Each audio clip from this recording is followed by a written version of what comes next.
Good evening, everyone. Welcome to another movie classroom for everymoviehasalesson.com.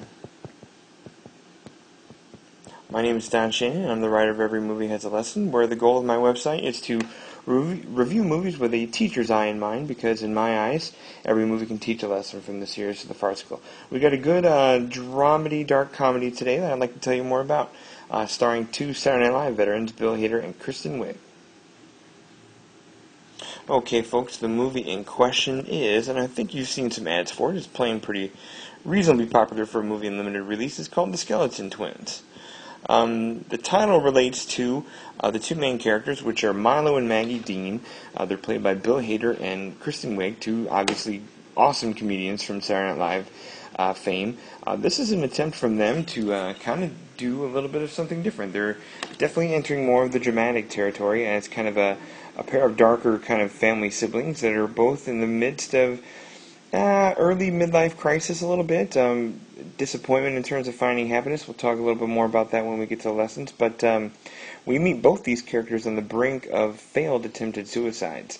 When that occurs, they kind of find each other and it's Milo, who's an actor out in Hollywood, has a chance to come home to upstate New York, where he grew up and where his sister never left and now has married, and to kind of get his life together. You maybe settle some old secrets and things that he wanted to do, reconnect with his sister who he hasn't talked to in 10 years since he kind of turned his back to kind of be the LA guy. The trick with Milo is that he's gay. Now, it's not meant to be kind of a cliche thing. We live in a world where this isn't the gay, stereotype character anymore. This is a living, breathing guy with feelings and hopes and love, and that's the cool thing about it, is that Sis loves that about him, and Sis embraces that about him. I think she's kind of always known as well. The movie is a challenge in that, and when I mentioned this in my review, is it's whether or not you can kind of believably accept comedy actors attempting to do drama.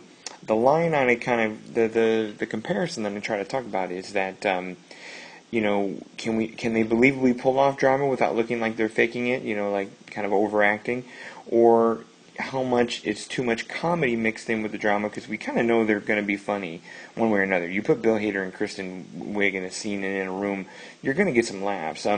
How much of that can take away from the drama they're trying to tell? Can you kind of disservice a dramatic story with maybe too much syrup and cuteness? That's probably the lens by which you'll see the Skeleton Twins and determine whether you like it or not. The big hot-button issues that are in here are depression and suicide, and definitely some dark family themes, and some fatal flaws that both these characters have. So it's heavy material. It's, in my opinion, shoots really straight and devoid of most of the cliches you would think of that come from this sort of thing. But you still kind of have those cutesy scenes that you see in the trailer of dress up and karaoke and laughs. So it is that line of how much can you stomach and how much can you like with these guys. Both are great actors and good supporting characters to each other.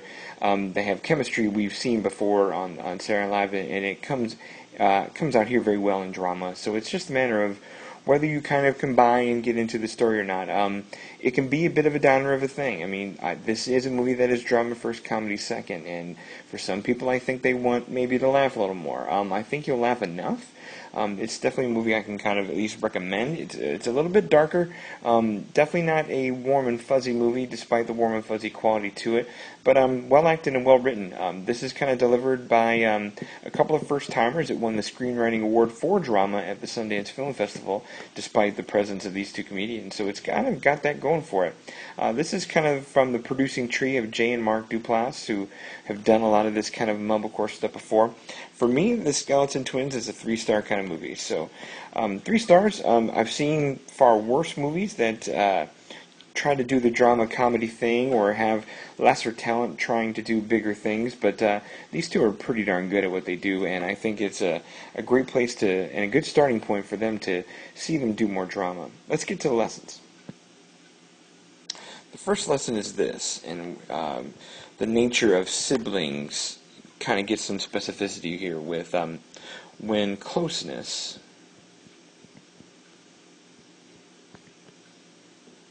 turns to distance,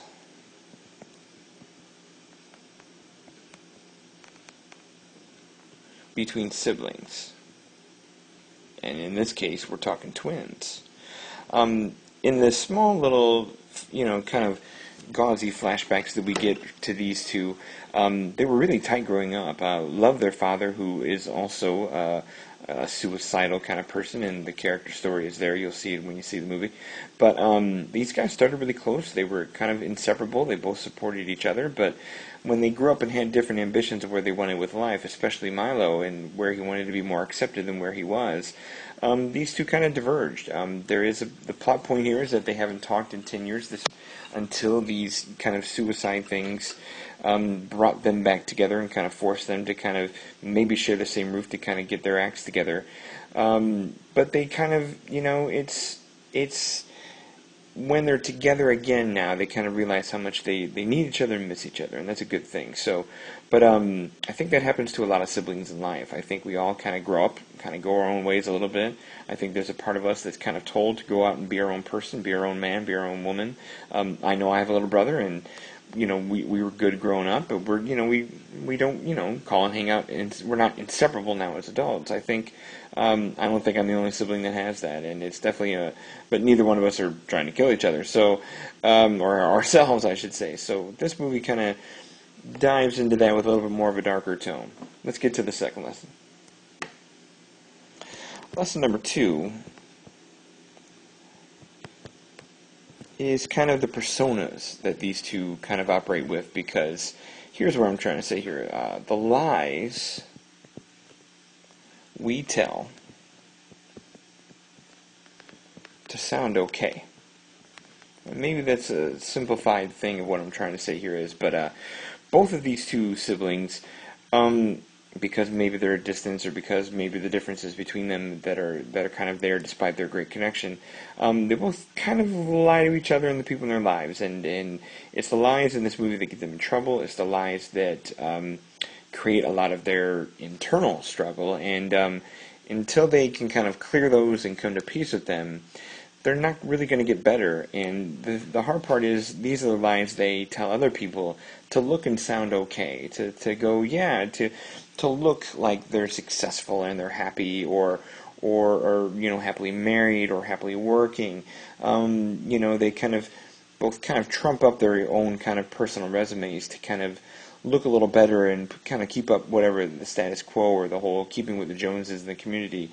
Both of our two siblings lie through their teeth about what's really going on, even to each other, and that's kind of a fault of theirs.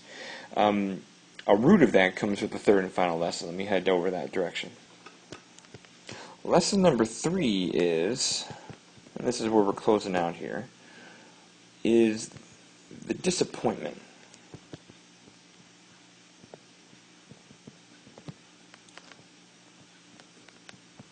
Is the disappointment within both happiness and depression. Now, if you go down, what are you talking about here? There's, of course, disappointment and depression. Now, that half is the easy half here. And yes, the depression where we're seeing in this movie that leads to kind of the suicidal tendencies, or at least the fragility of where these two siblings have their psyche, comes from, the depression does come from disappointment in terms of thinking what they were doing was going to make them happy, and it doesn't. Both siblings have that problem. Milo, wanted to go to LA where he would be more accepted as a homosexual and, embrace his writing and his talent and seek out happiness. He hasn't struck it big. He's kind of been a washout, and he knows it. And he kind of comes to that realization that the things he thought would make him happy haven't, or they haven't come in, and he's not ever going to get happy, and that causes some of the disappointment and depression. When you add that to lesson number 2 of the lies you kind of tell to at least, cover up your disappointment, just adds to the depression, because maybe you see how other people perceive you, and you can't live up to that, and there's a little bit of that shame and pity there. For Maggie, she has this great giving husband in the movie, played by Luke Wilson, who is, not the bad guy, very harmless, good character, but she hides things from him. She doesn't extend equal love to him. She kind of finds that, despite settling and doing the right things in terms of, getting married and maybe starting a family, that it hasn't fed into her personal happiness either, causing her depression and her fragile psyche that, tempts her into the things that tempts her to. So that's kind of what you have going here. And if it sounds like a almost psychological or deep movie, it's because it is. It's not just some quip-filled dark comedy. It's not just some teary-eyed family drama. This is a smart movie with very relatable and very relatable topics, very relatable characters, and I think a lot of places that people can gravitate to. I hope this movie finds a good audience. It's worth seeing. It's worth giving good kind of attention to because of the 2 stars and what they're trying to do. I can definitely respect the comedy they're going for, and I think it's a good movie. As always, folks, whether it's the Skeleton Twins or anything else, all of my reviews and longer talks of where I think all this stuff is going can be found on my website, which is everymoviehasalesson.com. I kind of advertised this on my last ShowMe with the upcoming Chicago International Film Festival. I'm from Chicago, and that's where all this happens here. Through my work on Examiner.com, and if you can, please look me up on Examiner.com. Follow and see my work there if you can. Let me kind of clean that up and get a cheap plug on my own place here. Look up my name of Don Shanahan. And what's coming up here is the Chicago International Film Festival. I've been able to get press credentials for this event, so I should have a flood of good things coming there, and I hope not all of them will make it into a movie class or video lesson, but I'd love to see you guys keep up with any content I got, and as always, I'm begging for the feedback and the good reports. So find me on Examiner.com. I hope you enjoy this movie and the other movies that are coming up. We're getting a little closer to clearing the trees here halfway through fall to get to the real good award season coming up in November, December, where the real big hitters are at. I know even this Friday we have one in mind with Gone Girl, David Fincher's new movie with Ben Affleck. So stay tuned. I'll have more on that soon.